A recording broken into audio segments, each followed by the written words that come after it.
ما یه زمانی سفری داشتیم به این هرات، یه جوانی رو من دیدم تو خواجه عبدالله انصار داره تلاوت میکنه، زیبا تلاوت میکرد.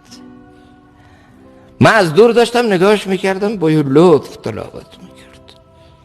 بعد میدیدم که این قرآن رو هر چند آیه‌ای که میخونه بلند میکنه، میبوسه، باز میخونه با یه حالت بلند میکنه، میبوسه. من چند لحظه نگاه کردم، خیلی لذت بردم. یا الله چقدر زیبا میخونه.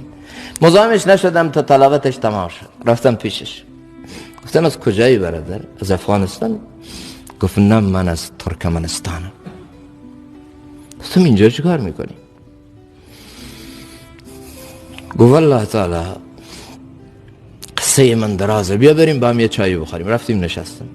گفت من یک شکست عشقی و یک شکست احساسی تو زندگیم خوردم.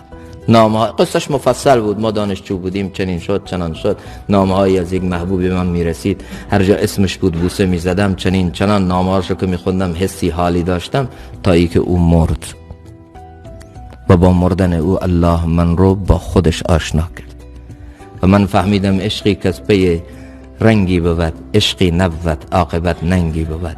بعد گفتم بیام با خدای این آشتی کنم. بعد باعث شد یه شبی من توبه کنم. حالا وقتی قرآن میخونم یادم از اون نام ها میاد، میگم عشقی که با اون نامه داشتم چرا با کلام ربم ندارم؟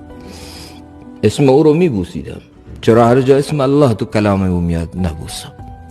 حالا برای من همه دنیا شده همین کلام الله. هیچی منو مثل کلام الله آرام نمیکنه. لذت بردم. 1 ساعتی بود. روز بعد رفتیم اونو ببینیم، ندیدیم. ظاهرا ما مزاحم خلوت و تلاوتش بودیم، نخواست بیشتر از این با ما باشه.